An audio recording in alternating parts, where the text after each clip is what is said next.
What is up, everybody? I'm NoLuxGiven here with your afternoon snap, and today I decided to try to play Crystal in my negative Wong list, and I haven't played too many games with it so far, but I have been enjoying it. It's been nice with Zabu, it's nice with Wong, and it's really good with Mr. Negative. That's the main reason that you're playing it. You flip your deck over with Mr. Negative, and then you draw additional flipped over cards. And this game's kind of an interesting one because Nova Roma is also drawing us cards, and we've already drawn all of our best cards to flip, but we still get to play Crystal. I mostly snapped this game already because my opponent played into Superflow, and we'll be able to take advantage of that extra energy all game while my opponent will not be able to, but we do get to bast all of the things that are currently in our hand, and we do also get to Crystal before we bast, so I thought that that was a cool thing to look at here as well. Not like anything super crazy going on this game altogether, but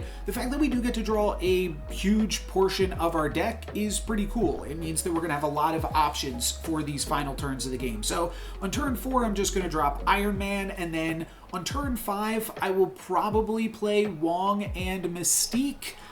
I just don't exactly know what order I'm going to play those cards in. I think I'm going to play Wong and then Mystique copying Wong though. Mr. Negative on turn 5, obviously that's way too late here, but let's go Wong Mystique. This sets up well for Gambit Ironheart on the final turn of the game, which should be enough to take it. 4 Gambit triggers and then 4 Ironheart triggers. If just one of those lands on Iron Man, that's probably enough to win that location. So I think we're doing good. We got a lot of funky stuff going on. Just going to show off 1 or 2 other games with Crystal. I haven't gotten to play that much with it. Haven't gotten to put it in Galactus yet at all, but that's also something that I'm excited for. And maybe I'll have cool Crystal Galactus content like next week, but I also have a lot of sweet content to show off with my existing Galactus list, so we'll save the Crystal Galactus stuff for next week probably, or the week after that maybe. I've got a pretty big backlog of content, but wanted to try out some games here with the new stuff just to showcase what Crystal can do. My opponent's got some cool stuff going on themselves with Sauron, Ebony Maw, plus Moon Girl, getting to play a bunch of power on the final turn of the game. Double Hitmonkey, double Ebony Maw for a lot of power. In most games, this would win it, but not against the crazy concoction that we have pulled off here. We just need 1 trigger on that Iron Man. That's enough to win that location. Then Gambit just has to hit 1 thing down the center, and that'll be enough to win that center location as well. So yeah, pretty good showing, I think. Crystal allowed me to, along with Nova Roma, draw most of my deck, which gave me a ton of options and allowed me to win. This one is a little bit sad. I accidentally saved the screenshot here, but I did not save the recording of the game. Now, this wasn't a Gambit game, so we can see exactly what happened, and I can break down what happened on each individual turn as well. But a pretty nice curve this game with turn 2 Psylocke, turn 3 Mr. Negative, turn 4 Crystal to help draw those flipped over cards. Looks like Iron Man was not flipped over, so on turn 5 I just played Iron Man, and then on turn 6 I played Wong Mystique, Ironheart, White Tiger for a pretty incredible finish, and you can see it all as it plays out here. So really good curve with that, but I think that's just going to add a lot of consistency to the deck.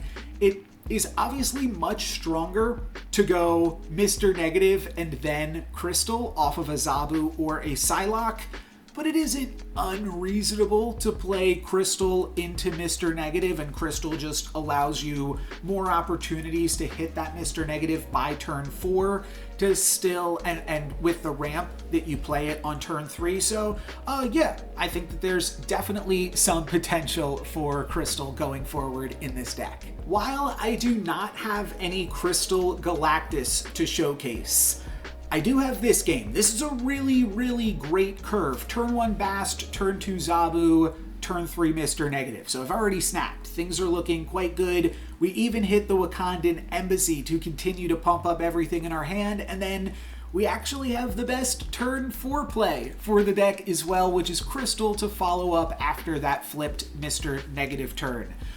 But Crystal does have a drawback as well. You're also drawing your opponent a card. That could be a scary thing. when your opponent is playing a Galactus list, which I'm pretty sure they're playing after seeing Psylocke into Wave. So this turn, I only get to play one card. I want to make sure I'm saving my Iron Man. I think that otherwise it would be a pretty good idea to drop Iron Man this turn, and then I'll be able to Mystique and Wong and do some other fun stuff, but I'm just going to play Iron Heart, because I think that if I was playing Galactus here, I would drop it in Wakandan Embassy to give myself not that much room to drop a bunch of stuff on the final turn of the game. So I'm going to Iron Heart to pump up what I've already got in the Embassy, and my opponent doesn't get great Galactus value here. They do destroy 17 power worth of cards, so they could play a 17 power Null. But we get to have 17 power after we drop Iron Man and then double it. So we will have 34 power and we will be able to grab the win. So I thought this was a cool one. I think that there's a lot to be said in Marvel Snap for once you understand how to play certain decks, you also understand how to play around them. And that makes me pretty good at recognizing Galactus lists and knowing just how to beat them. For today, that's going to be it for me. Thank you guys very much for watching. I'm No Lux Given. Peace.